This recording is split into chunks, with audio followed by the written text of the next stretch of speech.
Powered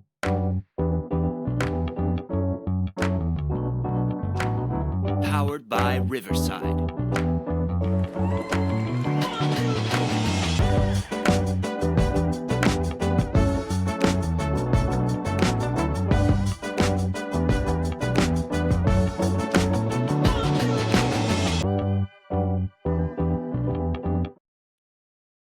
Welcome back, everybody, to another episode of In-Laws and Out of Bounds. I am your host, Hagen. Sitting across from me is Emilio, and we are excited to be back.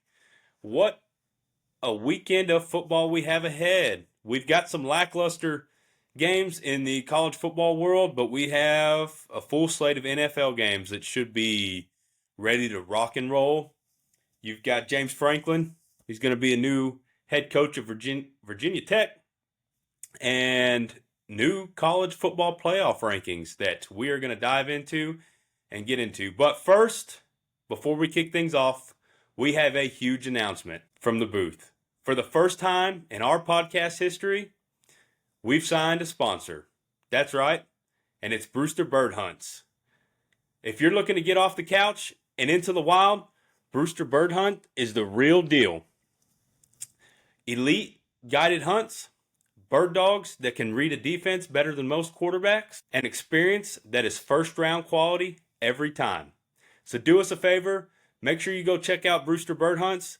You can visit them at brewsterbirdhunts.com, follow them on pretty much any social media platform that you like, or give them a call. Guys at Brewster Bird Hunts, thank you very much. We are excited to team up with a company like this. They're the real deal. If you need any bird hunts, upland bird hunts, dove hunts, these guys can take care of it and they'll get it done. It doesn't matter if you're a single individual or if you're 100.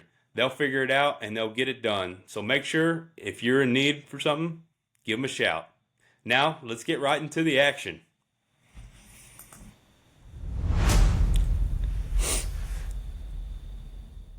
College football playoff rankings. They are out. They are fresh. They didn't change a whole lot.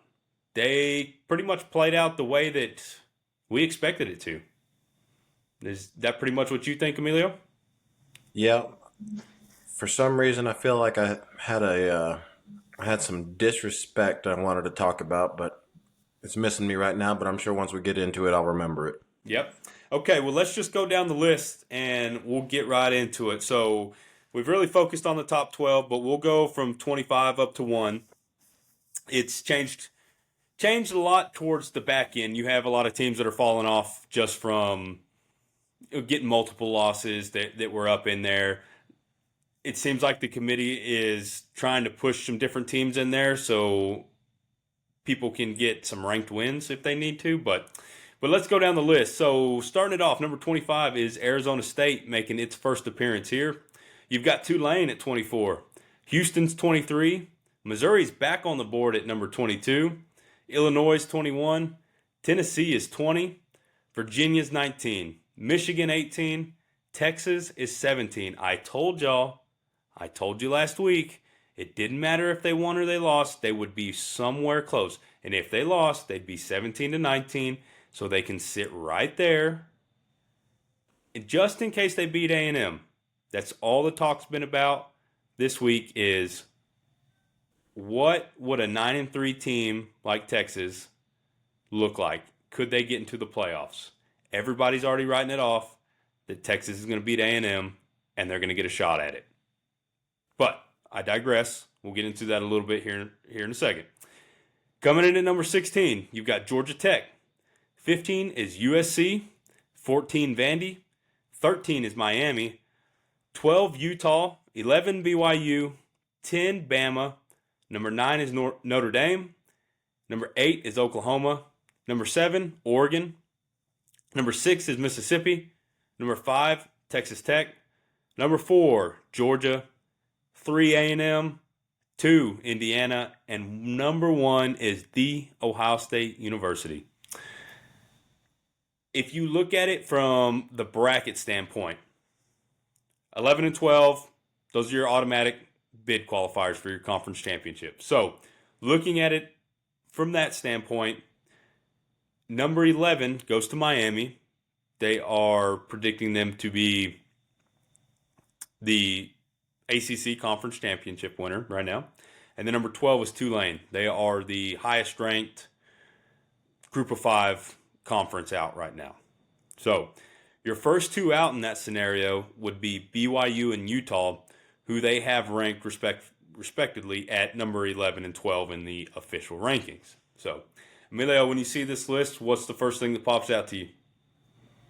The disrespect for BYU. I get it. They lost to Tech. But we talked about it. That Oregon team against this same Tech team would have the same outcome as that BYU team, and they're getting a real slide against them for no apparent reason. And I don't believe that this Oregon team is 5 spots better than BYU. So either Oregon's ranked too high or BYU's too low. A lot of it's just the conference that they're in. That's the biggest deal. And it's the name of the school. BYU falls into that SMU category. Just like last year. They're a small school. Nobody really, I mean, you can't say that the Big 12 is getting disrespected because they have 3 teams in the top 12 ranked there. So they've given them the benefit of the doubt in that aspect. But BYU is not going to get that respect. BYU is on the path to go to the Big 12 championship. And even if they lose that game, they're going to be a 2-loss team. They're going to be kept out by somebody else. It's just a simple matter of the fact. So who gets left out if BYU beats Tech in the championship game? See, then BYU gets left in there.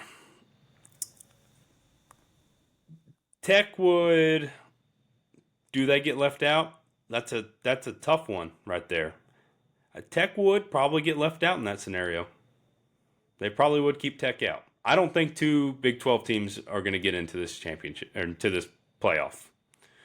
There's just too many other factors. There has to be a lot of different things that work in that. You need Notre Dame to lose. You need Oregon to lose again. You need Oklahoma to lose. Mississippi. You have to have all of these perfect things happen and crumble for 2 Big 12 teams to get in. And that's only because Tech would be a 2-loss team at that point, or BYU would be a 2-loss team, and then you're looking at a bunch of 3-loss teams. But even then, Ole Miss, if they lose, that'd be 2 losses. They're going to get the benefit of the doubt for being in the SEC. Oregon, if, say, they lose to USC or Washington these next 2 weeks, if it's USC and you get into that scenario right there, Oregon's probably out because USC would be in over them. You have to respect the head-to-head at that point. So if Oregon drops to 2 and USC wins out, they're done. This is basically a playoff game this weekend for those 2 teams. I think best case scenario for the committee, I think what would happen if USC wins this one, I think neither one of them get in. No, so it's not a guarantee that if USC wins this week that they're in, for sure. They have trended up this rankings pretty consistently. They hovered around right there 19 for a long time, and they finally pushed them up in here. You have to think a lot, too, about the brand of the deal, too. I don't think that the committee, they don't admit to it that brands matter, but I think there are TV deals behind this with executives up at ESPN and ABC and these different places that are like, hey, we want to see big name teams in the playoffs to help our rankings. Because what's going to draw more eyes, BYU or USC? USC all day. So a lot of that, I think, factors into it. So if you get BYU into a championship game and they play Tech and they get embarrassed like they did when they played before, I know the score didn't look that embarrassing. It was, 28-6? But BYU still couldn't do anything. It could have been a lot worse. Really, that score should have been 42-6 with some of those miscues that Tech had. But if you get into that scenario again and USC finishes the season strong, then they can get in. The biggest thing that USC has sitting there is Notre Dame because they have that head-to-head loss there too. You look at a lot of these things. Okay, Notre Dame beat USC, so you have to hold there. But then you look at it too. The committee's putting themselves in a little pickle here with Notre Dame and Miami as well. Say Yep. Miami doesn't win the conference championship. Say they don't get to play in it because two other ACC teams finish with one loss and they finish in front of them. How does the committee look at that? Because basically, what's happened with a lot of these committees or these spots right here, and what they were talking about of how they look at this is they basically put them into little competitive pools, right? And right now, Miami and Notre Dame haven't been put into those pools to get judged against each other because it's like they'll look at 3 to 4 teams at a time and they'll say, okay, how do these teams stack up to each other? They have that conversation and then they move on to the next 3 or 4 teams. And Notre Dame and Miami have never been haven't been close enough since they've been doing this to get compared together. But if you look at them right now with Notre Dame being at 9 and Miami being at 13, if that gap squeezes to say they're 9 and 11, 9 and 10, you have to look at that matchup. And what the committee said was they will honor that head to head, and it will play a higher, uh, highly considered when they look at that decision. So if you get some of that aspect to okay, Notre Dame sits there at 9 and they don't move up, Miami doesn't lose, and they get into that 11-12 spot. Okay, well then they're going to have to kick Miami over Notre Dame at some point, and then Notre Dame gets 11-12, and those spots are reserved for conference championships, so they get kicked out. So the committee's headed on a little bit of a crash course right here with what they've got going on. The other thing I look at too is how do you keep Bama behind Notre Dame? Honestly, Yep. That's Notre one thing Dame. Go ahead. that was one of my points of contention that I was thinking about. Putting Notre Dame in front of Alabama is nuts to me. Yeah, I Notre get Dame it's only one is. spot, and Yeah, sorry. Go ahead. I was it just doesn't gonna make any say, sense. yeah, Notre Dame has better losses. I hate the word or the phrase better losses. Yeah, it matters, but a loss is a bad loss no matter what. But they have. I mean, you look at who they lost to. Miami's number 13 right now. A&M's number 3. Those are their 2 losses. Bama lost to number 8 Oklahoma, and then number 300 Florida State. Right? I mean, there's not 300 teams, but you know what I mean. So that has to count at some point. But if you look at who Bama has beaten, Bama's 4-1 against top 25 teams, and Notre Dame is 1-2 with Yep. their only win coming against USC. And how much weight does that USC team truly hold? They've been getting a little more respect here, but that's a lot of those things. You look at Bama beat Georgia, Bama beat Vandy, Bama beat Missouri, and then they beat Mississippi, right? No, Mississippi got beat by Oklahoma. They Whoever beat that last, Vandy. yeah, I said Vandy. Whoever that last one is. Anyways, um, Tennessee's the other one, right? So Tennessee.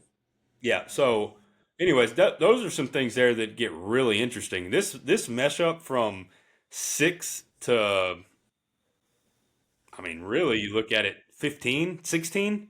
You still have Georgia Tech that's right there, one conference loss. They have a couple tough losses there on their resume, but I don't know. How do you put a 2-loss Utah team that close up there? I think Yeah, that Miami's. that one gets me. The two-loss Utah team is way above a one-loss Georgia Tech team. Yeah, it doesn't that That's doesn't make crazy. sense. Yeah, 100%. It's Utah got blown out by Tech. I mean, blown out in their home stadium. They got embarrassed. And who was their other loss to? Was it BYU? BYU. Right? So Yep. Yeah, they're two top 11 teams, but still, I mean, Georgia Tech had one bad game, and they're getting punished for it. So there's a lot here that makes you scratch your head. Vandy's hanging around. What's really the chance Vandy gets in there? I don't see a path forward other than multiple teams losing here, right?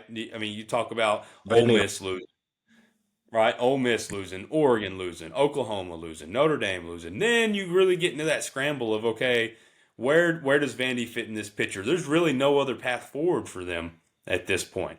So it's really interesting. This weekend's not going to really tell us a whole lot. You have a couple ranked teams going against each other in Oregon and USC, and then you have Oklahoma and Missouri, right? Missouri doesn't have a chance to get into the playoff. They're way back at 22. They're a three-loss team. They're not going to get in there. Yeah, they moved Oklahoma up to number 8. I think they're thinking, okay, they're not gonna get in there. Oklahoma's not a flashy team. That we're going to talk about contenders and pretenders here in a little bit, but I mean, really, they don't want Oklahoma in there either. Yeah, they're a big school. They're going to bring some. They're going to bring some people around and whatnot, but they don't have the offense right now. It looks like so. There's a lot there that is mind-boggling. That makes you scratch your head a little bit to me. we So talk about like these rankings aren't official, obviously, or they're official, but there's still a season left to play, and there's going to be changes. But really, the seeding that they have now, it's such an important factor because you have a team like Vandy that going to have a hell of a lot of help to be able to get out of their spot that they're in. And then you have a team like Georgia Tech where they're at now, there's no room for error. There's no room for error for Miami. There's no room for error for BYU. Like the place that they are now it's important only because that pretty much determines what your outcome's going to be if you happen to drop another one. yeah, yeah, It's if you're not in that top 6, you're pretty much just praying. yeah. No, 100%. And in a lot of this stuff, you look at. I mean, who's got the best ride right now is Georgia, sitting at number 4. Georgia's sitting at 4, and they may not even qualify for the conference championship game right now. If everything goes the way it needs to, and A&M wins out and Alabama wins out, they get the nod to go to that championship game. And then Georgia's sitting there with a double bye, basically. How do you kick a Georgia team out of the top 4 that's already there? What's your purpose? If A&M wins, they get the 3 spot or the 2 spot. If Alabama wins, they get that same spot. And then Georgia still sits there at number 4. They don't have to play in the conference championship game. They don't risk injury. They don't get the fatigue. And then they're going to get a bye where they don't have to play in the first round of the playoffs. Heavy, heavy favorites go to Georgia in that aspect. You're giving Yeah, all that rest time to Georgia and all that time for Kirby Smart to prepare. He's going to have 2 teams to prepare for, and he's going to have a game plan for both of them. And then once one of them loses, he's already going to be that much ahead of the other coaching staff, and then just continue on it, right? So at that point, Georgia, man, they're going to be, if that's the way that this scenario works out, watch out. I mean, they'd have to be the favorites to win it. Right there with them and probably Ohio State, if Ohio State's able to continue to put the things together that we think they will. But that was one of the big things that I saw that I was like, man, there's still, an opportunity here. This is what it would take for Georgia to get to the conference championship game. So they would need Auburn to beat Bama. They would need Texas to beat A&M. They would need Florida to beat Tennessee, and either Kentucky win against Vanderbilt or Arkansas to win against Missouri. Or the fourth scenario, Kentucky win against Vandy and Arkansas to win against Missouri, right? At those points. So basically, third scenario is fourth scenario. But that's what they need. Ole Miss is kind of in that nice spot. It doesn't look like they're going to jump into the top 4. They're going to have to play a first round home game. But they would need a win against Mississippi State. They need Texas to win, and they need Auburn to beat Bama. So really, if A&M is able to beat Texas, they're in. If Alabama is able to beat Auburn, they're basically in. So it's pretty plain cut and dry right there on those aspects. So one of these teams is gonna really get that double bye, and they're gonna get a lot of rest time. Now that could be good or bad. You see it in the NFL playoffs a lot, where a team gets, or maybe they rest in week 17 or 18, whatever we are now, and then they get that first round bye and they hadn't played for 2 weeks and they come out and they're a little rusty. So that's the deal. But that's where it is. So if you look at that, basically our matchups right now, if you're looking at, we'll talk top left down the bracket, and then we'll move over to the top right down the bracket. So your first round of your playoffs, you would get Notre Dame traveling to Norman, Oklahoma to take on the Sooners. Winner of that game would play Ohio State. And then you would have Tulane traveling to Lubbock to take on Tech. The winner of that game would go to play Georgia. Other side of the bracket, you would have Alabama going to Oregon to face the Ducks, and then the winner of that gets Indiana. And then you would have Miami traveling to Oxford to take on the Rebels, and the winner of that would play A&M. So there's some interesting matchups there. The one that's not interesting is obviously Tech and Tulane. You still have those considerations about Tech of how good of a team they are, so maybe Tulane can turn that into a game just because they can go and surprise them. Hard to go to Lubbock and win. That's just one of those weird places. But yeah. But in this scenario, BYU and Utah are the first out. They were ranked 11 and 12th, so that's what that would look like. It's hard. At that point, you would have Ohio State and Georgia on the same side of the bracket. So the other side would get a massive boost out of this. Your favorites on the other side would be Indiana A&M. So one of those teams would be able to make some school history and potentially get to a national championship at least, right? So I got a question for you. Yeah. Assuming that Ohio State and Indiana were to win out and they play each other in the conference championship, if one of them loses, does the loser lose their spot in the top four? Especially if it's Indiana. Yeah, I mean, it would be tough to see one of those teams lose their top in the spot four. Tech would have to make a really tough case to jump into that top four. Basically, if they blew out whoever it was they played in the Big 12 championship, looked completely dominant, then I could see them doing it. Or one of those schools didn't look well in their conference championship game. Say Ohio State and Indiana played, and Ohio State blew the doors off Indiana. Then you could see some disrespect for Indiana. They're not going to get taken out completely, but they could drop out of the top four at that time. So, yeah. Coming out of this, who do you think is the biggest pretender in this top 12? Who, minus Tulane, that would be an easy out. Who are your contenders and pretenders on this one? My pretenders is, I gotta say, Oregon and Notre Dame. Yep. But I'm kind of on the fence with this Notre Dame team now. I still think they're a pretender, but I don't know. I don't know about that team. And then Oklahoma's another team that I still haven't decided if we're contender or pretender. And then obvious contenders, your whole top four, I think they're for real. I really think Ole Miss is a good football team too. I think they're a contender. Well, I say contender.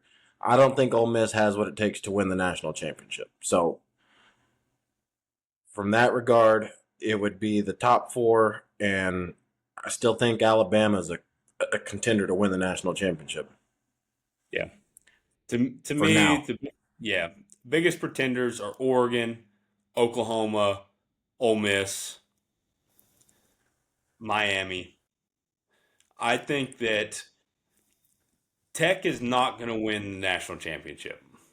I don't I'm think so sorry. either. I've been on that bandwagon. I think Tech will get in and can win a game or two and can make some sweat happen. But I think at the end of the day, they're not going to have what it takes to get it done. Now, that's not saying if Tech doesn't keep investing the way that they did this year, that at some point they can grow that foundation and the program to a spot where they are. But everything being so new, that's hard. You could kind of make the same case for A&M in that aspect, right? I'm an A&M homer, I understand, but that is one of those things you could do. There are multiple teams that you could do that with. Notre Dame has a history of winning, but they haven't done it in a long time, so that could be a little different. But I think Notre Dame is a contender. The top four are contenders, and I think Bama is a true contender. Notre Dame has what they have is they have an underrated defense and they have a very good offense. Jeremiah Love is the best player in college football, probably, and he I could think take he's over. the main reason why I think that I have him on the fence of leaning towards contenders just because of him. Yeah, I mean, he is the best player in college football. CJ Carr, he can. I mean, he's not. He's a very serviceable quarterback, and he can make things happen. So they Notre Dame are contenders in my book. Should they get in or should they not? I go back and forth. Just because I think that they shouldn't get in at some point doesn't mean that they're not. I mean, they're not a contender, right? You want to see the best teams in, but you still have to be punished for your early season flaws, no matter how close those losses are. You can argue it was 1 point to A&M, but it was in South Bend. It was what 4 points to Miami. Still, you have if the games don't matter, the losses and the heads to head and all that kind of stuff don't matter, then why the hell do we play the games? Yeah. Right? They have to matter at some point. So just because I say these things and I believe that they are contenders doesn't mean I necessarily believe that they should get in over some teams that won those head to heads or potentially won conference championships or whatever that may be, right? Had to play that extra conference championship game and came down to a last second field goal, whatever. So that's it. I mean, that's the big deal. And I guess since we're just speaking of contenders and pretenders, let's get right into probably the second biggest game of the weekend. There's not a lot of big games, but Missouri is traveling to Oklahoma to take on the Sooners. This is a 7.5 point game here for Oklahoma. It's a noon kickoff, 11 Central Time on ABC. This is going to be a real interesting game here. There was some talk about Perbula may be able to get back into this game here and play. I don't really know where he's going to be. He probably won't. You're probably going to see Zollers out there again. But what do you think about this one? I think if Bo is a go, I like Missouri's chances to come away with an upset just because he's a real deal quarterback. I mean, he struggled there for a little bit right before his injury, but for the majority of the season, he's proven that he can lead the offense right down the field, and it adds a different dynamic with those running backs that they have. So they have a solid run game, and when he's at the helm, they have that passing threat that he can really feed off of that run game with. And their defense is good enough to get you a couple of key stops. And with Oklahoma's offense looking the way it's looked, I think if all that comes together, that's enough for them to have a chance. But with the backup quarterback in, I just don't see a way that Oklahoma defense doesn't rattle them. I think the experience of Bo is what would swing that and maybe take a little bit of that Oklahoma defense impact off the game. I mean, you put a true freshman quarterback back there, and you're gonna have a hard time We saw that with Texas A&M. That's a real deal defense. That's a defensive line that'll get after you. This Oklahoma defensive line is pretty much the same way. So I don't see a way that they come away with a win, and it's all dependent on who's going to be the quarterback. Now, unless Oklahoma's offense is just really goes back in reverse and finds a way to be worse, I think Oklahoma wins this one. What are you thinking? Yeah, I mean, it's all the biggest thing that it comes down to is what Oklahoma offense shows up this weekend. You know what Missouri's going to do on offense. They've shown it since Zollers has had to come in. He just hasn't had control of the offense. Ahmad Hardy is the best running back in the SEC. He had 300 yards against Mississippi State last week. They're going to turn around and they're going to hand the ball off. Now, as well as they've been able to run the ball, Oklahoma comes in with the number 3 rush defense in the nation. They've proven that they can control the line of scrimmage and make it tough for teams to do it. That's not going to discourage Missouri. They're going to run the ball, and they're going to try to run the ball. And they're probably going to get some chunks out of it, but Oklahoma needs to go in with the same aspect that they had when they went into Bama, a bend, don't break mentality. They didn't go in and shut Bama down. Ty Simpson still threw for over 300 yards, but they were able to contain Alabama in that aspect where they caught the ball, but they were very ball hawk mentality where they tried to punch the ball out, create turnovers, that aspect. That's how Oklahoma wins games. That's the best that they can do. Because you can't turn around and say that Oklahoma is going to show up on offense and go. You talk about Missouri's defense being okay. Missouri's top 20 in both rush and pass defense in the nation. So there are no scrubs on the defensive side. They have not fallen off whatsoever on that side. Quarterback doesn't play the defensive side of the ball, right? So they've been there. They've had to work a little harder since their offense hasn't been putting up as much points.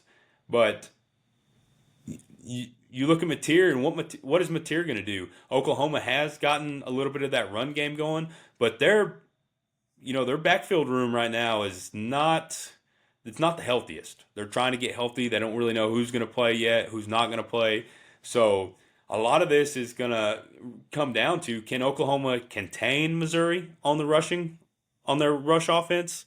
And then what is Oklahoma going to be able to produce on the offensive side, right? It's going to be one of those low-scoring games, more than likely, that's, it's going to be somewhere in that 26 to 24 kind of range. And can either of them do enough to be on the high side of that? Where does that, how does that fit in? Best going against best. Your best thing is rush offense, and their best thing is rush defense.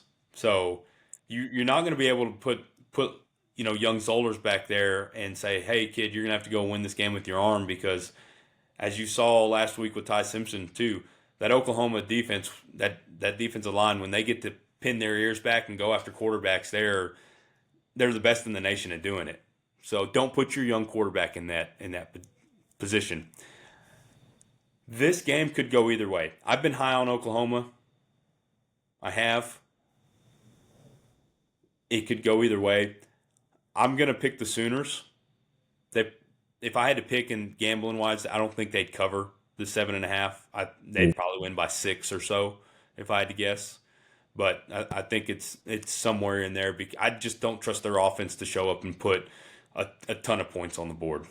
So yeah, I think the winner of the time of possession is going to play a big factor in who wins this game. Yeah. I mean, Oklahoma just needs a couple big plays, and they've been able to produce that against multiple defensives that have been good. So if they can do that, then yeah, they'll get it done. So who are you going to go with? I want to know if Bo's playing or not, but I would lean towards he's not. Give me the Tigers. Give me the Tigers. If they can stay out of obvious passing downs, slow the game down. Give me the Tigers. Okay. Okay. It'd be right on cue for the Sooners to beat Bama and lose to Missouri. Man, I'll tell you, uh, these Oklahoma Sooners, man, they've shocked everybody. We talked about their schedule early in the season, and they've gotten through the gauntlet of it, and they're still standing. So kudos to them. But yeah, kudos to those guys. Sooners here and Tigers over there. So we'll see.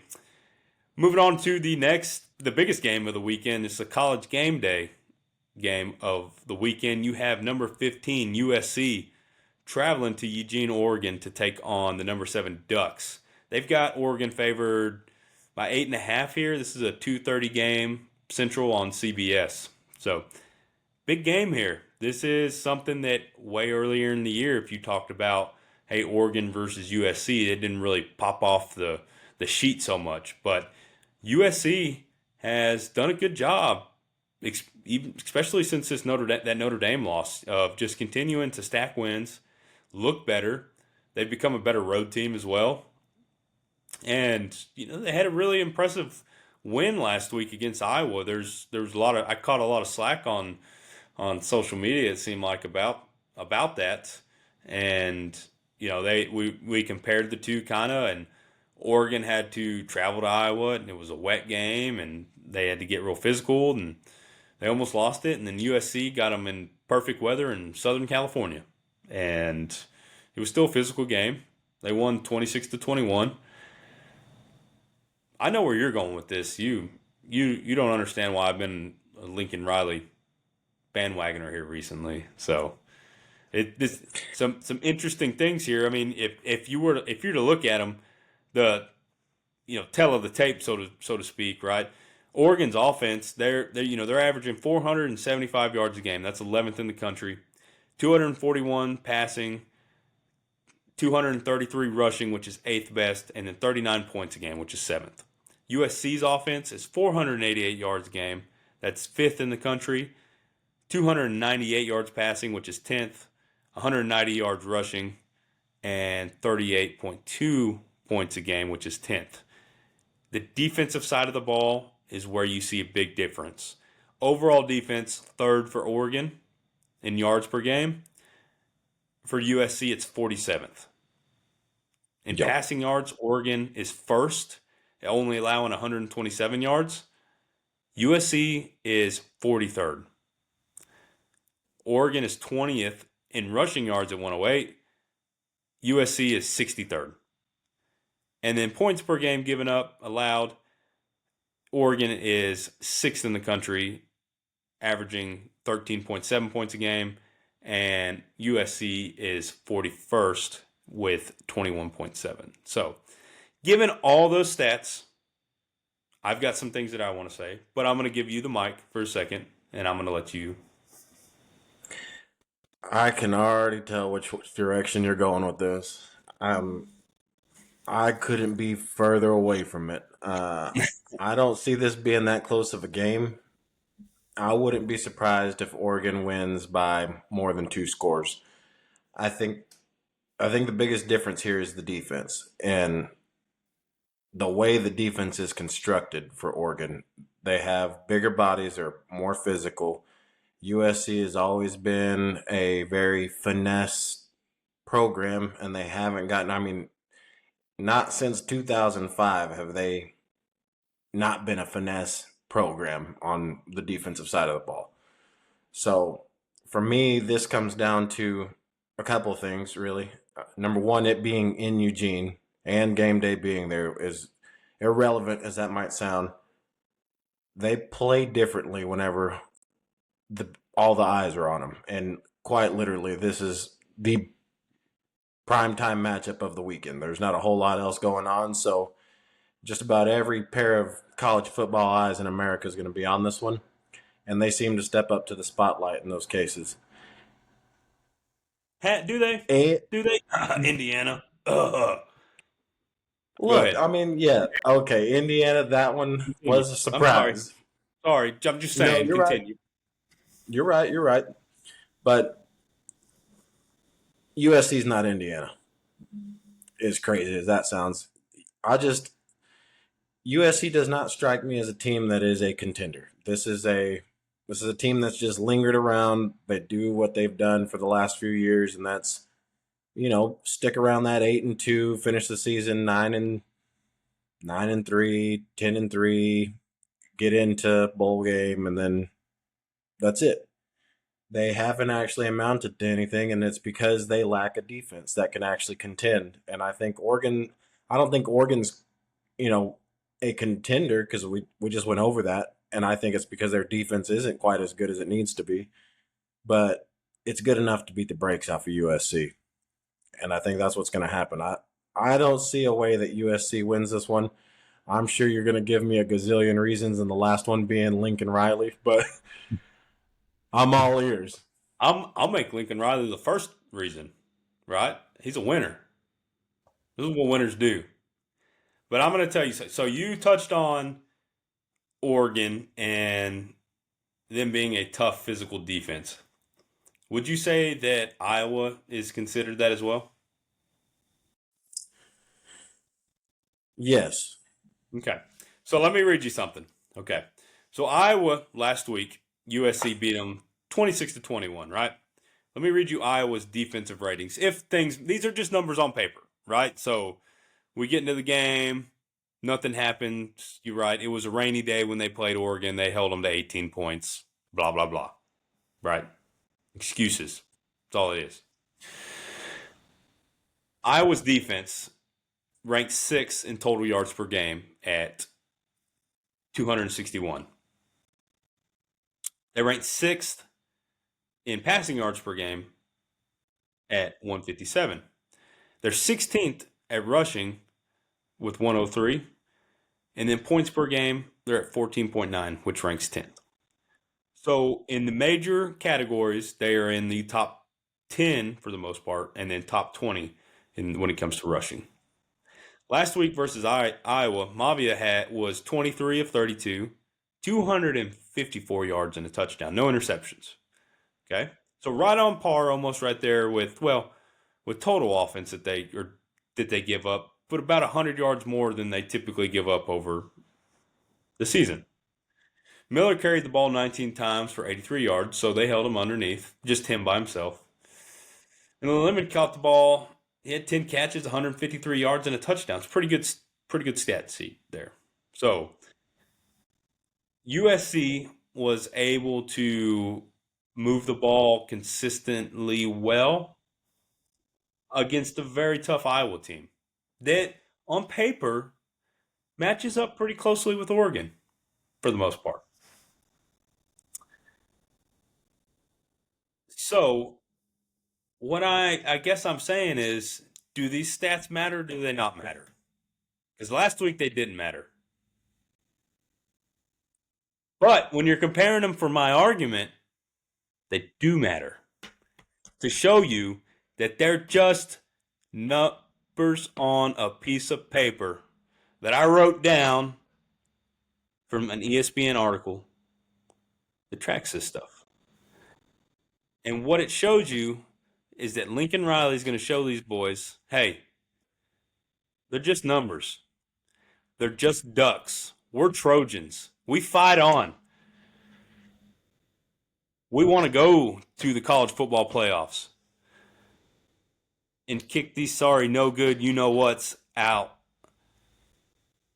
because they are pretenders. And maybe we're contenders. Give me Lincoln Riley and the USC Trojans. Okay. 7 points. Give me 7. Are you picking them or are you asking for the points? They're going to win by 7. Oh, they're going to win by, okay. I'm not going to disagree with your stats. The facts are what the facts are. Men lie, women lie, numbers don't lie. The difference, I think, between, or what's missing from those stats, I guess. Not missing, but just to keep in mind. Dante Moore is not Mike Gronowski. He can throw a hell of a lot better than Mike Gronowski. The Oregon offense is not that sorry, slow, sluggish, your grandma's offense. You know, Oregon is a high-powered octane offense just like USC. So you have good on good there. Oregon's defense is better than USC's defense. And Lincoln Riley, that duck is going to take his shirt off and he's going to show his whole ass right in Lincoln Riley's face. Hey, Oregon had their chance to prove it against Iowa, and they scored 18 points. So, We'll find out. Rain or sunshine, great offenses show up. I once saw the Philadelphia Eagles score almost 30 points in a completely blizzard game. So, NFL versus college, I get it, but still. That's making my point, and that's what I'm going to stick to, okay? Damn it. All right. So that's the college game day of the week. I've got USC. Emilio's taking Oregon. We need to figure out something here to do what the losers got to do. Maybe we should put a poll up, see if everybody can help. But anyways, let's get into the rest of the games this weekend. Some quick picks. There's a lot of duds here. Easy picks.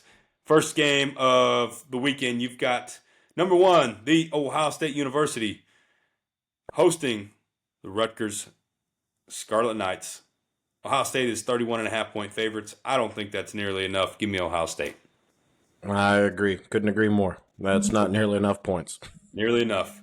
The Samford Bulldogs are traveling to College Station to take on the number 3 ranked team in the land, the Texas A&M Aggies, coming off a miraculous comeback that nobody saw coming, nobody thought would need to happen, but nonetheless, they are not even given points on this game. There is not a snowball chance in hell that they lose. Give me the Aggies. Yeah, the Aggies could roll Connor McQueen out there at quarterback, and they'd win this one by 70. They could put Colin Klein at quarterback, and they'd win by 70, man. He'd be out there running wishbone offense like Bill Snyder's on the sideline, man. Number 13, Miami, is going to travel to the newly hired James Franklin's future team, Virginia Tech Hokies. I wonder, you think James Franklin's going to be on the sideline down there? Got a play sheet or two? Get some things going? No. Well, I don't know. Maybe. Start generating recruits. I was very interested in that. This James Franklin hire is going to be interesting. I think that's the perfect outfit for him. Do you think he gives them a fired-up speech and they're able to upset Miami? Okay, so hear me out on this one. This Virginia Tech team is not a good football team. They're not good.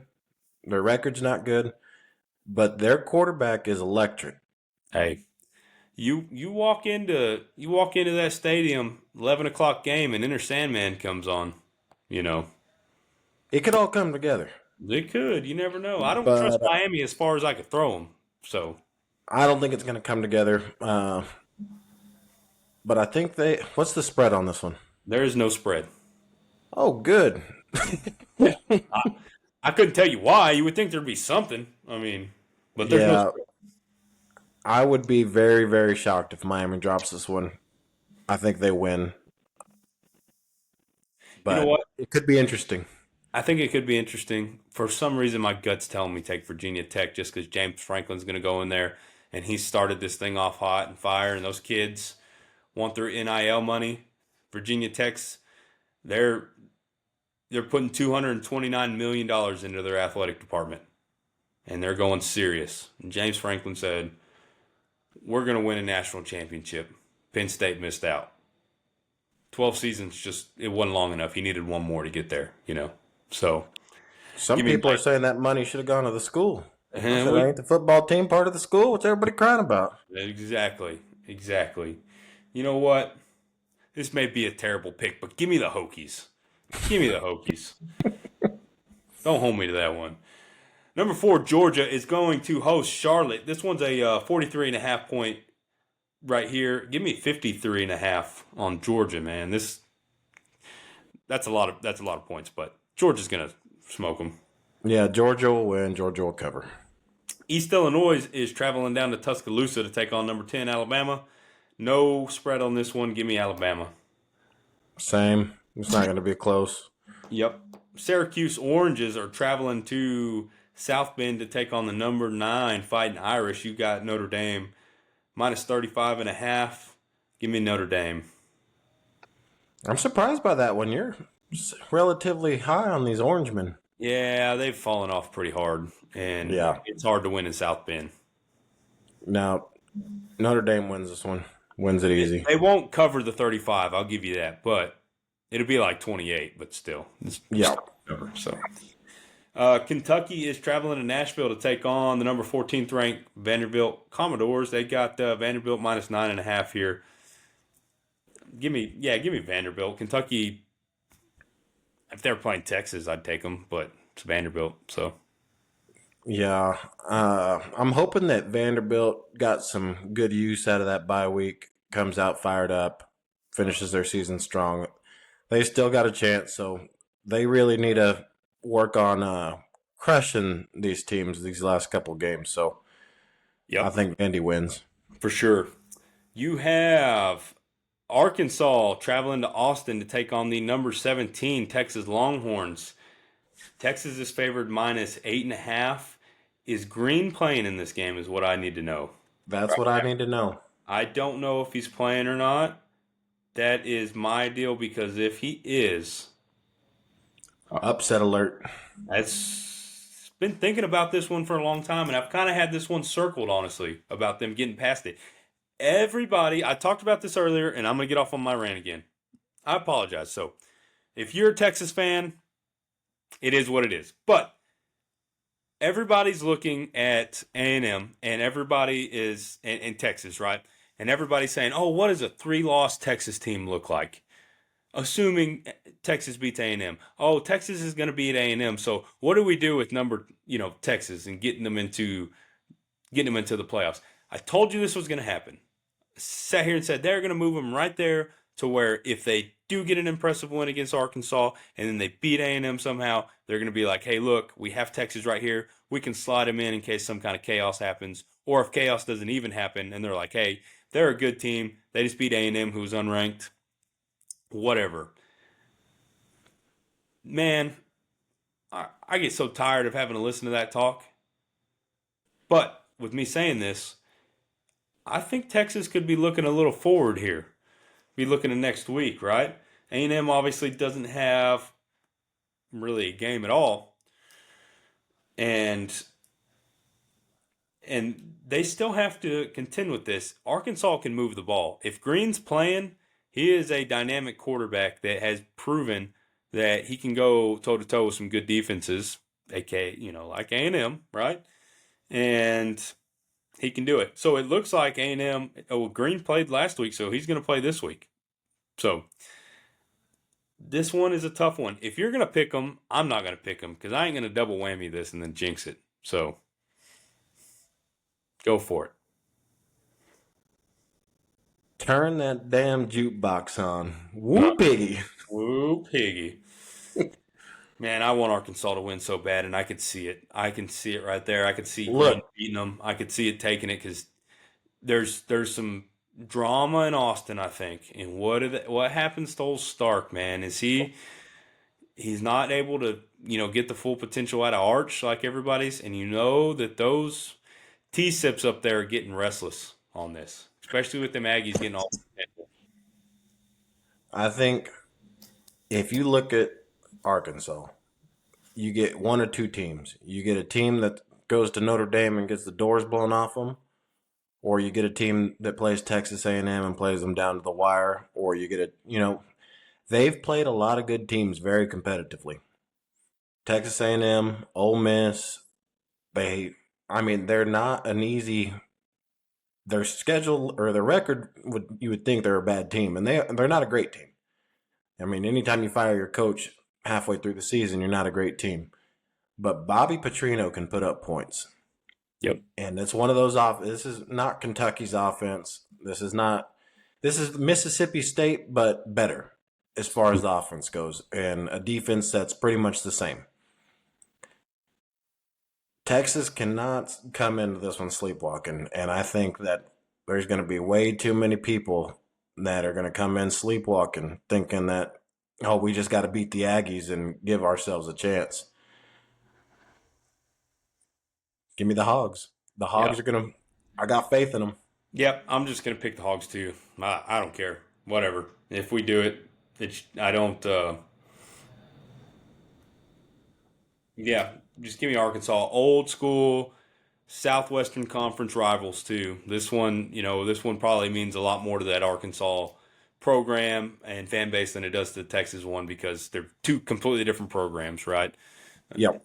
But And think if you're Bobby Petrino and you can get this win, he's done. Don't even bring it. He's done. He may get another job offer at a real small school, but he ain't staying at Arkansas. He ain't staying at Arkansas. No, not even know. Number 24, Tulane is going to travel to Temple. Don't know much about either of these teams, but give me Tulane on this one. Temple's got a real deal football coach. That's Casey Keeler, the man that led my Bearcats to multiple national championships. Wonderful, wonderful, wonderful time in the FCS, but Tulane's too much. Yep.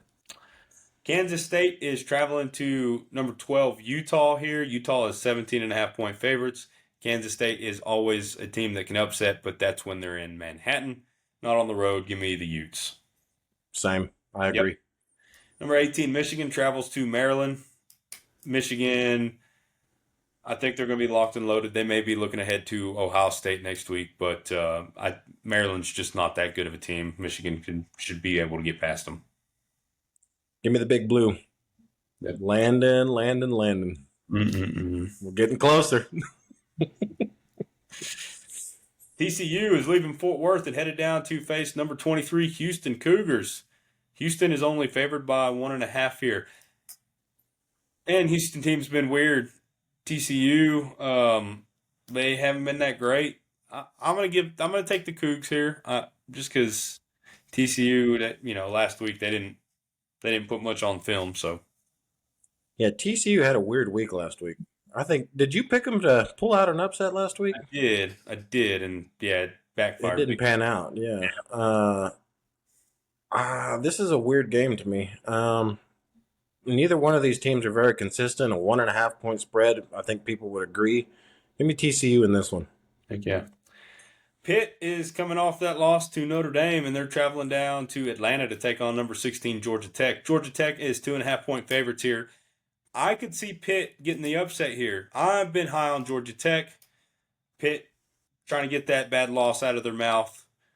They could have, they've got something to fight for, obviously, with the ACC championship game still right there. But Haynes King's going to get it done. I've got a little bit more faith in Georgia Tech than I do Pitt this week. Yeah, Georgia Tech has not looked super impressive the past few weeks after looking really impressive for, the first 5 games. I'm surprised at this little slide that they're on. And I say a slide, but they're winning other than that North Carolina State game. I think at some point they get back on track, and I think they win it here. Yep. Number 20, Tennessee is going to travel down to Gainesville to take on the Florida Gators. Tennessee's got a 4.5-point favorite here. This is it's a night game. The Swamp can get pretty nasty no matter what it is. Give me the Gators in this one. The Gators are showing a little bit of fight. I think Tennessee's offense is too much for them, though. You don't know what you get with DJ Lagway. You're either going to get Heisman Trophy DJ Lagway or the other complete polar opposite. So I think Tennessee's offense is it's a high-powered machine. I think they win this one. You're going to be the Black Tim Tebow this weekend, so that's what you're going to get out of DJ Lagway, right? He's going to be what Cam Newton should have been. So number 21, Illinois is headed up to Wisconsin. Illinois got a 7.5-point favorite here. Give me Illinois. Yeah, Badgers are still in what seems like the longest rebuild of all time. But give me the fight in the Illini in this one. Yep. Number 11, BYU heads over to Cincinnati to take on the Bearcats. The Cincinnati hadn't looked good here recently. Give me BYU, the easy pick. Give me Bear and the boys to come out with another win. Yep. And then you got the newly ranked number 25 Arizona State Sun Devils traveling up to see Coach Prime in the Colorado Buffalo. Colorado's just not good this year. They only have ASU by 7.5, but I mean, triple that for me. I think they take them pretty easy. Yeah. ASU, I think, is still in a dogfight for that Big 12, pending a whole lot of help. So Yeah, they need a lot of help, but they are right there. give me the Sun Devils. For sure. Well, that wraps up the picks for Saturday. I know there's a couple unranked games that could be intriguing that earlier in the year look nice, but we won't get into those. We'll stay there. Really interested to see how some of this plays out. We don't really expect to see a shift in the college football playoff rankings going into next week, but next week is really what everybody's been waiting for, where you're going to see a lot of shakeup. That rivalry week, there's a lot going on. So looking forward to getting through this week, getting to Thanksgiving week. Got a lot of Black Friday games that are going on, those Saturday games. It's going to be electric next week. But still, you got to enjoy these last couple Saturdays of college football because it's coming to an end really quick. And we're going to be sitting here and it's going to be February and March. And we're going to be like, damn it, I wish we could watch A&M and Sanford play right now. So Georgia and Charlotte, damn it. So make sure you enjoy it while you can, folks. But that's it for Saturday. Got anything else before we go over to Sunday? Nope. I'm ready, Perfect. ready to rock and roll. Let's do it.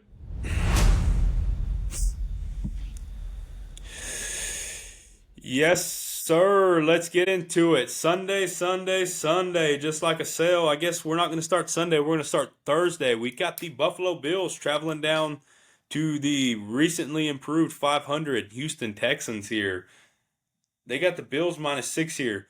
What Bills team is going to show up? The one that played Miami that lost 30-3, or the one that took care of business against Buffalo last week, or Buffalo last week against Tampa Bay?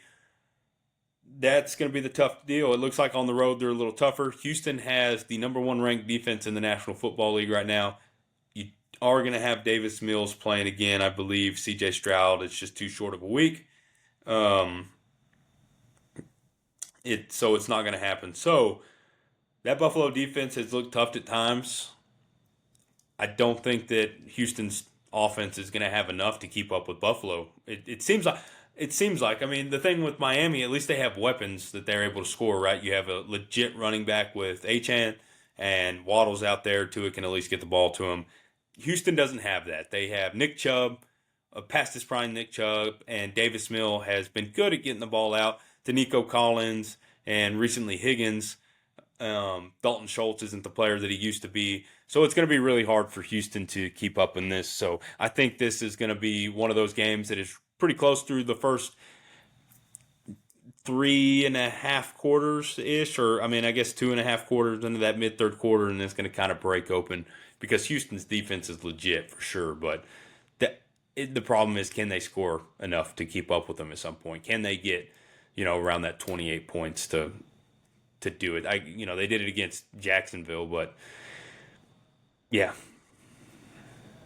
I think this is going to be a lot like that Seattle game for the Texans, where the defense does what it needs to do and the offense just doesn't do enough. Even with Davis Mills, he's been playing okay, been serviceable, but Josh Allen, what he did last week, if he's going to do that again, I think they'll be all right. If he does that every week, they'll be fine. All right, you can put up 40 points. That's going to be hard for any team to keep up. If Josh Allen wanted to go out there and just lay a goose egg, I'd be fine with that because I want nothing more than to see Drew not make the playoffs in our fantasy league. That'd be fantastic, actually, if Drew didn't make that'd be, yeah, that would be great. I would send a lot of nice text messages throughout the playoffs to Mr. Shackelford there. So that'd be great. But going into Sunday, into the early games, you have Indiana. The Colts are traveling to face the 5-5 Kansas City Chiefs. This is a big game for the Chiefs. This is a big game for the Colts, too, to prove that they're legit, for sure. But yeah, the Chiefs they're sitting at 5-5 right now. If they drop to 5-6, they're going to have a short week, have to travel to Dallas. That's a decent matchup, right? There's no givens for sure. I'm not saying that the Cowboys are going to beat them or anything, but you still have to look at it as 5-6. Whether you go into the next week and go to 6-6, you're still a 6-loss team. You move pretty far outside of the playoff race at that point, more than likely. That path to the playoffs becomes very skewed in what it looks like. This is a really big game for Kansas City here. Yeah, this is a must-win matchup for them, and I don't. We've been waiting all season, and there's been times where it looked like it finally happened, and then the next thing you know, it didn't happen. We're expecting them to, okay, here come the Chiefs, and here comes this long run where they look like the best team in football, and they're going to make a long push in the playoffs. And there was a couple of weeks where it looked like it was finally coming together. They got all their pieces back. They were looking like an explosive offense. Their defense was doing well. And then they've been on a little bit of a slide again. So Yep. I think if there's a game on your schedule like this where you have to, I think they have to win this one, or this season's a wrap. Yeah, for sure. So I think this is the one that's going to catapult them. I don't see a way that they don't pull it together. You don't just make it to the Super Bowl that many times and that consistently and not find a way to piece it all in the right spot. So I think the Chiefs win this one. I think it's a very close game, but I think they find a way to win, and I think this is the turning point for them where they really kick it on.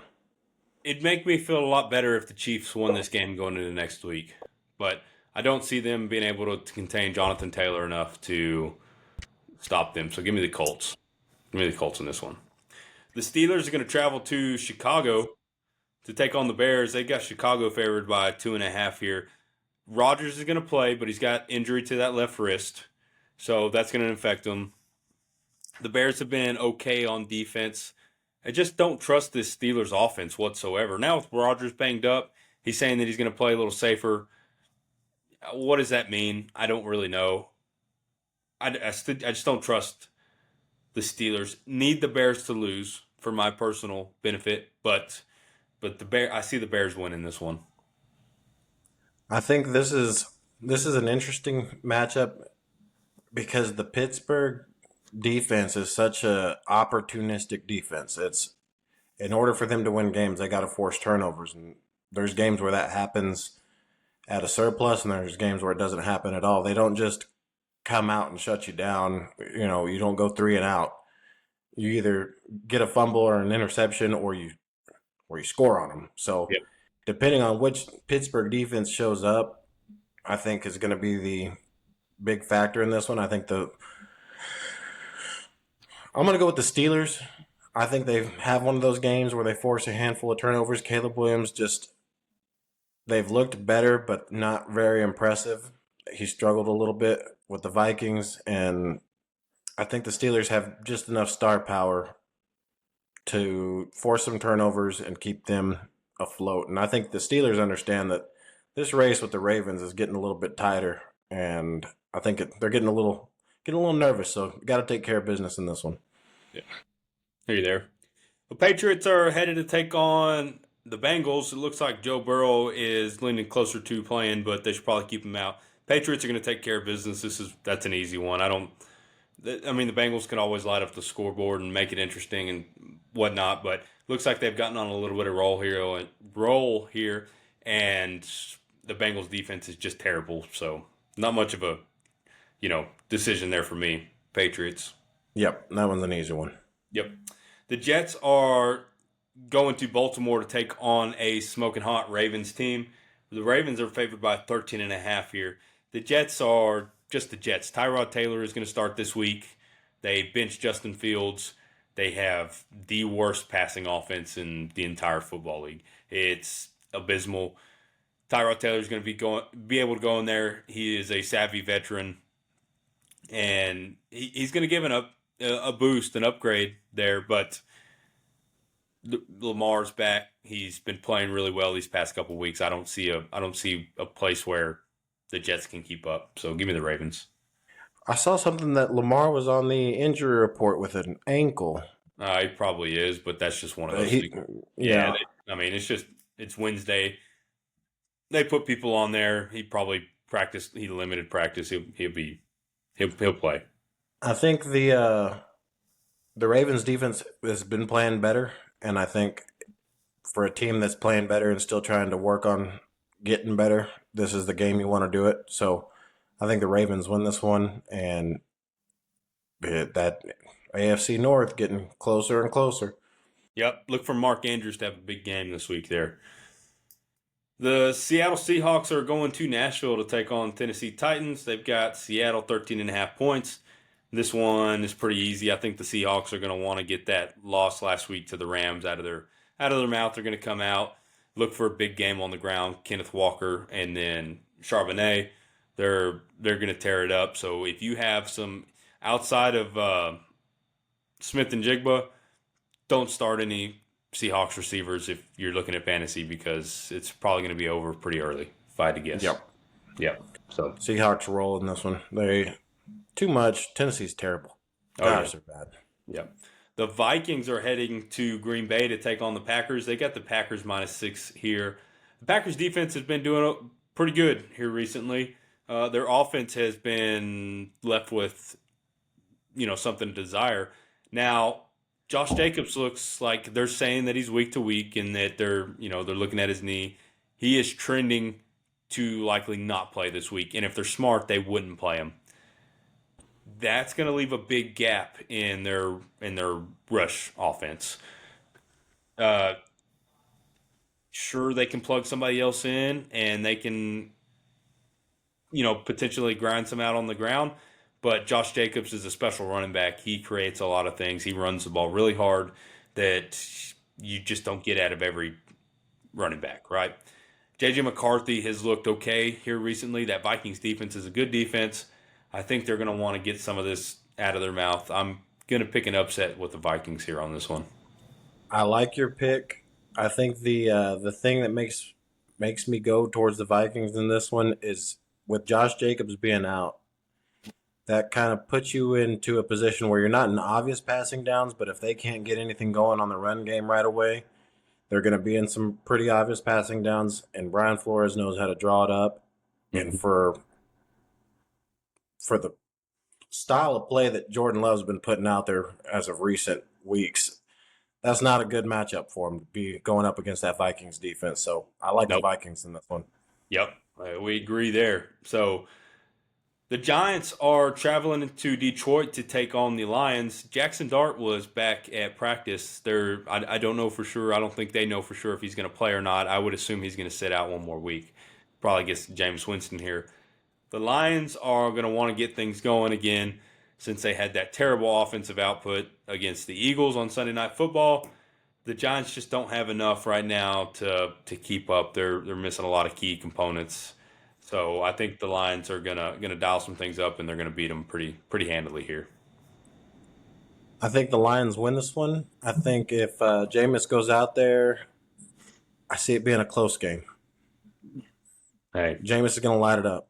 if I'm strong, you strong, we strong. Let's do it then, right? Let's no. It's He's man, electric. he goes out there and they like Mark Ingram talked about. He starts the pregame speech saying a prayer, and then it turns into him singing the Monday Night Football theme song. I mean, you never know. Absolute gold. Fire you up. He's playing on Fox, so I guess he's got to play that Fox theme song, but whatever. So, anyways, the Jaguars are traveling to Arizona to take on the Cardinals. The Jaguars looked a lot better this past week. They've looked really good the past 2 weeks. They just blew that lead to Houston and collapsed on themselves. I think they're going to keep it going. Got to figure out when Trevor Lawrence is going to really come around and actually look like the legit quarterback that we thought he was going to be. But give me the Jaguars. Jacoby Brissett, if he's having to throw the ball 50 times, that's not a way that they win. Not sure if Marvin Harrison's going to play. That's a big component in this, but I still think the Jaguars are going to be too much here. Yeah, Arizona not having a run game is really hampering them. You mentioned it. When you have Jacoby dropping back 50 times, that's crazy. Yeah. So I think Jags win this one. They're still a weird team. I still don't know what to think about them, but I think they win this one. Yep, easy no. The Browns are headed to Vegas to take on the Raiders. Shador Sanders is going to get his first official start as an NFL quarterback here. The Raiders are coming off that Monday night loss to the Cowboys, where they had some funky play calls that you really didn't know what was going on. The Browns defense was legit. What I saw out of Shador, I don't really know, and I don't know what to get. I think that he may hang on to that ball a little too long, and Max Crosby is going to get to see him quite often in that backfield. So this is a really weird game. I've been thinking about it, and I have no idea which way to go because I don't trust either of these teams. Both of them have decent defenses. Obviously the Browns is much better, and if they come out with the same game plan that they did against the Cowboys, they're not going to beat anybody like that. You got to give Genty the ball more than 6 times, and don't let Geno ball. Yeah, don't let Geno ball. Right? Yeah. Geno can't ball. So, dude, I have no idea who to pick here. I don't trust Shador whatsoever. That's the only thing that's holding me back. Give me the Raiders, whatever. I mean, yeah. I think with the week of practice and knowing what you got to play with, I think Stefanski comes in with a better game plan and maybe runs the ball, I don't know, 90 times this game. I wouldn't be surprised if they throw it less than 10. And the defense, it's going to be a barn burner. This is a total waste of airtime. So, give me the Browns. Give me the Browns, and Shador drops back for maybe 12 times and throws for maybe 65 yards. But he's going to throw a fit, and he's going to want to throw it more than that. So, terrible 3:00 game, but whatever. Speaking of terrible 3:00 games, you have the Atlanta Falcons traveling to New Orleans to take on the Saints here. I apologize, I'm talking bad about your team, but Michael Penix Jr. is out for the year with the torn ACL. So Kirk Cousins is going to get the start here. And the Saints are the Saints. So if they were smart, the Falcons, they would feature Bijan Robinson a lot more. A lot more. I have no I don't this is another one I don't know who to pick. They've got New Orleans favored by 1.5. What Please give Alvin Kamara the ball a lot and I'll pick the Saints? hey, Question mark? the last time we saw the Saints on the field, Alvin had 14 carries for 97 yards. Tyler Show looking like a almost serviceable quarterback. Don't be surprised here. We're not eliminated just yet. There's hope in the building. That's what all the fan pages are saying. There's hope in the building. Oh, I'm joking. But give me the Saints in this one. I like the Saints in this one. It's hard to pick against my boy Kirk D. Cousins.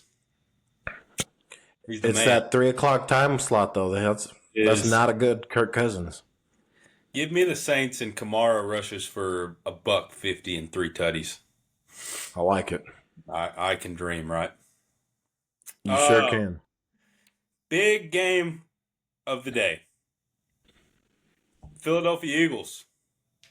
I'm traveling to AT&T Stadium to Jerry World to take on the Dallas Cowboys. They've got Philly favored by 3.5 here. Would you like to go here, Emilio, or? Yeah, I was wrong last week about the Raiders lighting it up. I was wrong.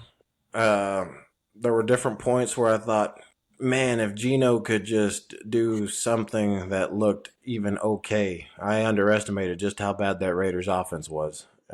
Not even that Cowboy secondary could make Geno look good. But when you're throwing to the water boy and the towel boy and you're running the ball 6 times in a game, that's not a real good look. So this is not the Raiders. And as bad as the Eagles' offense has looked, they always do enough to win games, and they've played tough teams and they've played bad teams, and they still manage to win. The Eagles' defense is better than most. They've made some trades. They're looking a little bit. I mean, they shut that Lions offense down last week, which was impressive. Um, Jalen Phillips has actually been a pretty effective pickup for them. And just like we called, he just plugged right into that Vic Fangio system, and it seems like there's been no learning curve there for him. So, man, I don't know. This one's tough. If Cowboys played anybody else last week other than the Raiders or the Browns, I would have a better idea of what this new revamped defense is. Do you want to know something? Hit me. Lane Johnson is doubtful, just so you know. And Juergens is still in concussion protocol. Don't love that. I'm just letting you know. I'm just giving you a heads up. They could have great backup offensive linemen. I'm just letting you know that so you have all the facts right now. At some point, this Philly offense has to figure it out, though. They have all the weapons.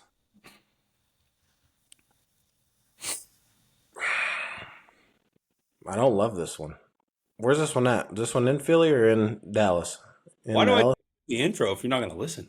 I skipped it. I'm sorry. Whenever I hear Dallas, I just kind of just tune out a little bit. The first game of the season was where? Cowboys at the Eagles. So, what would it be now? I think the Eagles still win this one. As excited as you and your fan base are about this revamped defense, I don't think there's I don't see a way that the Eagles lose this one. The Eagles they're good enough to beat Dallas, regardless of injuries, regardless of Logan Wilson, his pass coverage, and Quinnen Williams and that interior rush. Kenny Clark actually looked like a star last week, though. Kenny Clark looked legitimate. Now, I think I could have looked okay against that offensive line, but Kenny Clark was looking like a stud. Eagles win, though. Now, I'm excited to hear what you're about to spew because I know that you have high hopes as much as you try to temper them down. What's going through my mind, I'm not going to let out on this microphone fully. We did play really well Monday, but it was the Raiders. The defensive line looked much improved. And if you can get a solid rotation with the availability now that you have with Quinnen Williams coming into the fold, and then we are, having that three-headed monster with those guys and the way that they looked is, yeah, it's exciting, right? I don't know how else to say it. It's exciting. We also activated Winfrey, our other defensive tackle, who has been very promising off of injured reserve too. So he's going to be available.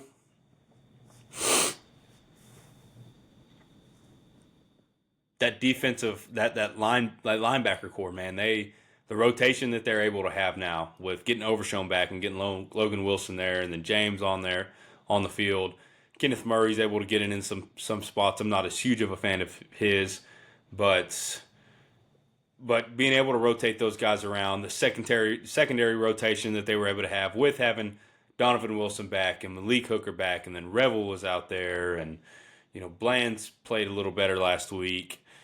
Next week, maybe we'll have Diggs back. You can see what that looks like, right? You don't have to play him fully. But this week is a different week, and it's a true test, and we're going to see. I'm not completely in outer space that, it was just the Raiders and then we're back. We have a very tough 3-game stretch here in 11 days. You got the Eagles this week, you got the Chiefs on Thanksgiving, and then you have the Lions the following Thursday. So These 3 games are huge, to say the least. You have very minimal room for error at this point of the position that the Cowboys have put themselves in. Man, what? Is it not exciting? Is it not exciting for the potential that they have? There's way too much hope that I have right now. And they do it every single. They've done it twice this year to me already. Man, and everybody's waiting for it to come crumbling down. I know you are. I know you are. But Dak plays nobody better than the NFC East when he's at home, especially.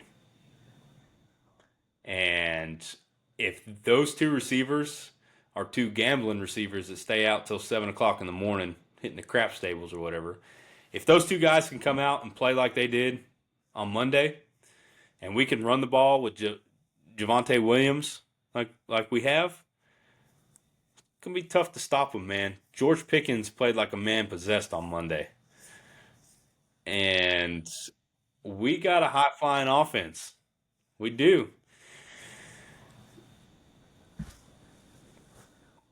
Puro Cowboys. They win, and they win by 10. You could have just stopped by they win. That was more than enough. The Cowboys win by 10. Let's go, baby. Is that your Brewster Bird Hunt bold prediction of the week? Cause That is my Brewster Bird Hunt, and I think they would back me up on this one too. So, yes, it is. Yes, it is. Look, I've got this nice brand new hoodie this week. I got it for my birthday, man. It's so comfortable. It's nice. Old school helmet, school Nike. We're feeling good. We're out here. We've got new defensive line rotations. We got new linebacker rotations. We got new secondary rotations. Receivers are clicking, quarterbacks clicking, run games clicking. Schottenheimer, he's got this team dialed in. He's got them on an emotional level. He's checking in. They've gone through it. They've gone through it, and they're ready to go on a run. Why not? Why not them? You know what the only thing left to do is win the whole damn thing. Why not us? that's been the only thing left to do for the last 30 years, Hagen. And I've been here for 32 of those years, bud. So you know what? Anyways, I know everybody's like, "Oh my gosh, this guy's crazy." Yeah, I get a cannot little wait crazy. for You got the Sunday. title. Yeah, I don't know. Hopefully, I don't come in here Sunday and it's devastating. I may not get on the podcast, but no, I mean it is exciting. In all seriousness, I apologize. It is very exciting, but the key pieces that they did add, it's really exciting to see, and it's a true test. I'm really not going to say that. I'm going to stick by my prediction that they beat them by 10. There's going to be a lot of back and forth, and it's going to be a close game. It's going to be one of those that it's just like, they kick a field goal to just put it away or whatever it is, right? But if we can stop Saquon and make Jalen Hurts, throw it a bunch, obviously that's not the greatest. We haven't been great at that all season, so we got to prove that we can do it. But I feel a little better about us being able to cover linebacker wise, and then if we can get a good rotation on the defensive backside, especially having Malik Hooker back on the back end and being able to generate some pressure up the middle and hopefully contain Jalen Hurts a little bit. That's going to be the keys to winning, because the offense is going to be able to move the ball a little bit if they can be consistent. This defense just needs to figure out how to get somewhere in the middle of the pack. They don't have to be great. They just have to be somewhat good. And that will give the Cowboys a chance to win a lot of these games. So, yep, that's it. I'm going to stick with my Cowboys pick, but I got a little crazy there. That was a little more just to rile everybody up. But, yeah. So, you got Eagles, I got Cowboys. Last game of the week is Sunday Night Football. It is between the Tampa Bay Buccaneers and the Los Angeles Rams. This game is in SoFi Stadium in Los Angeles, or in Inglewood. They have the Rams here at -7. So that Bucs team is a little banged up still. Bucky Irvin's not quite ready to come back. Tucker had a really big game last week. Mayfield, he's a competitor, and you know that he's going to go out and he's going to give it his all. But this Rams team, man, they look good. Kyron Williams has been running the ball really hard. Devontae Adams and Puka Nacua, arguably the best wide receiver duo in the National Football League. And then their defense, they came out last week and they put a halt to that high-flying Seahawks offense. So they're the real deal. I think the Bucs are going to be able to keep it competitive, but the Rams are going to pull this out in the end. Yeah, in the wise words of Dr. Dre, Inglewood always up to no good. This Rams offense is fantastic. I mean, all the way around. They run the ball well. They scheme it up well. Matthew Stafford is, I mean, the way he's playing right now, it'd be hard not to give him an MVP if they go on a good playoff run. And even if they don't, it's a regular season award, and he's had a heck of a season so far. And defensively, they are a very good defense. Jared Verse is a game wrecker.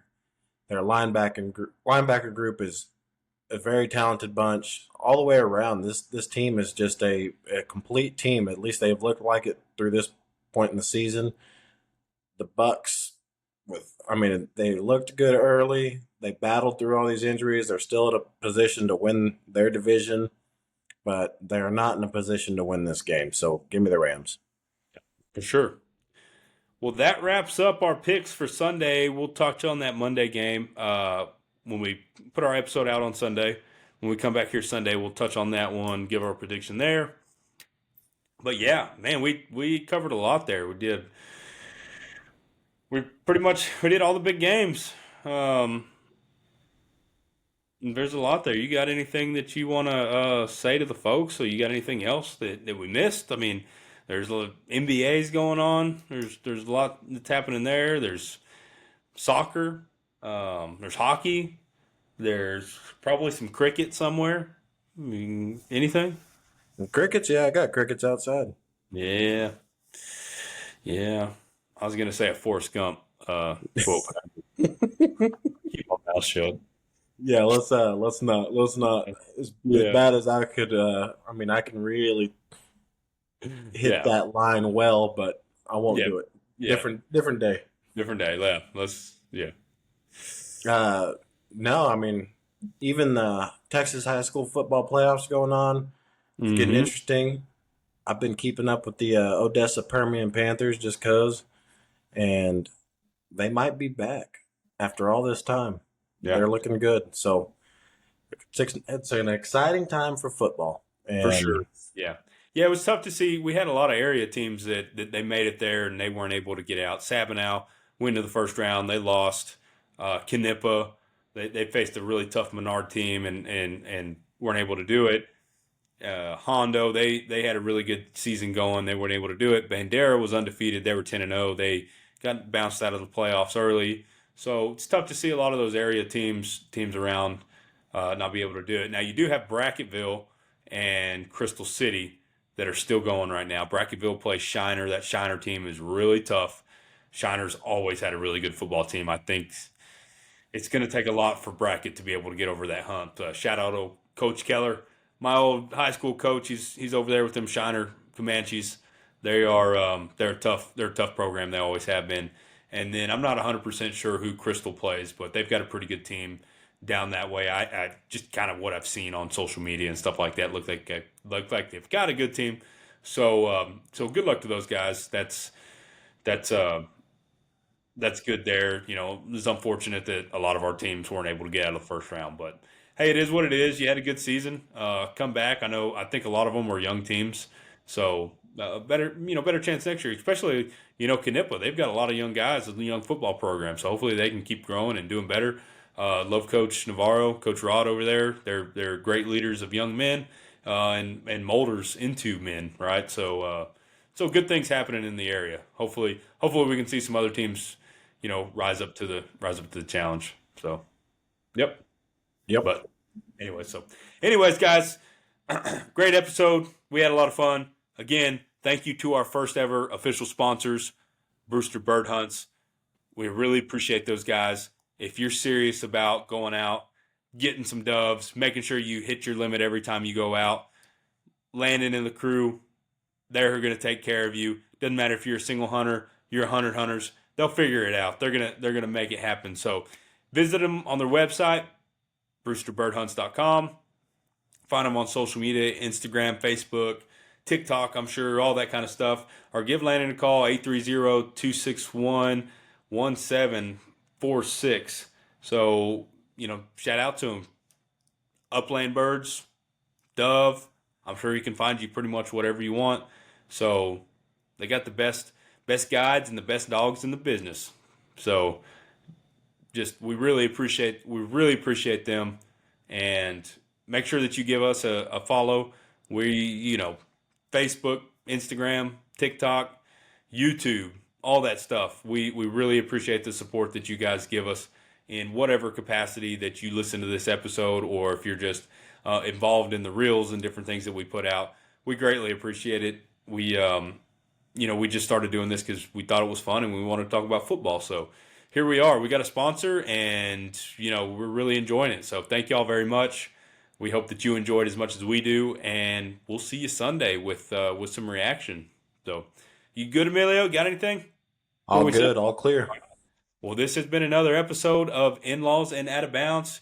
You guys have a great weekend. We'll see you Sunday. God bless.